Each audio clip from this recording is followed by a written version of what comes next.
Hello दोस्तों, राधे राधे। मैं रोही केसरी। अबला नहीं हूँ, मैं नारी हूँ, सत्य का स्वरूप हूँ, उसी सत्य की एक बिंदु हूँ मैं। इसीलिए तो मुझे दुर्गा और काली सरस्वती कहा गया। तो फिर ये समाज ने मेरे लिए सारे नियम कानून क्यों अलग बनाया? क्या मैं किसी पुरुष से कम हूँ? सती जैसे क्रूर प्रथा एक ऐसी प्रथा थी कि कहते हैं पति के मरने से ज्यादा पत्नियों को इस बात का दुख रहता था कि अब मुझे उसी अग्नि में जिंदा जलाया जाएगा। जलाया कैसे जाता था, उन्हें सती कैसे किया जाता था?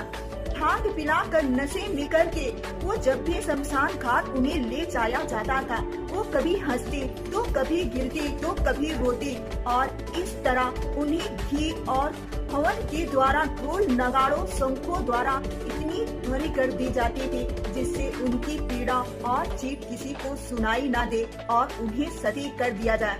जो भी इस क्रूर प्रथा को नहीं मानता और सती होने के लिए नहीं तैयार होता, उसे एक ऐसी जिंदगी जीना पड़ता था कि समाज से अलग कर दिया जाता था, अब सगुन उसे माना जाता था जिसकी वो स्वयं कल्पना भी नहीं करते थे, और ऐसा जीवन उन्हें जीना पड़ता था। क्या जब एक स्त्री के मरने पे, एक पति के मरने पे एक स्त्री को सती किया जाता था, तो क्या पुरुष स्त्री के मरने पे उस पुरुष को इस चिता में नहीं जलाना चाहिए? क्या उसका प्यार अधूरा था? राजा राम राय मोहन ने इस क्रूर प्रथा को रोका। एक बार वो कुछ काम के सिलसिले से बाहर गए हुए थे और उनके बड़े भाई इस संसार को छोड़ के चले गए, जिससे इस क्रूर प्रथा का शिकार उनकी भाभी को भी होना पड़ा और उन्हें भी सती कर दिया गया।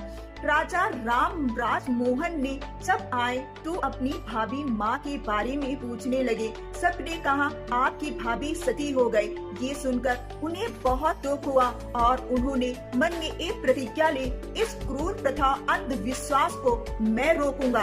1828 4 दिसंबर को उन्होंने इस पे प्रतिबंध लगाया लॉर्ड विलियम जनरल की मदद से, और इस क्रूर प्रथा पे उन्होंने विजय भी हासिल की। उन स्त्रियों को की पीड़ा को उन्होंने समझा और उनके इस पीड़ा को, इस दुख को, इस कष्ट को स्वयं राजा राम राय मोहन ने दूर किया, जिससे इस क्रूर प्रथा से वो स्त्रियां बच गईं। कहते हैं ये प्रथा आई कहां से? रानी लक्ष्मीबाई ने भी इस प्रथा को ठुकरा दिया। उन्होंने इसे नहीं स्वीकार किया, ना ही अहिल्या माता ने स्वीकार किया। राजा कहते जब राजाओं का शासन था, युद्ध लड़ने जाते थे, उसमें शहीद हो जाते थे, जिसके कारण से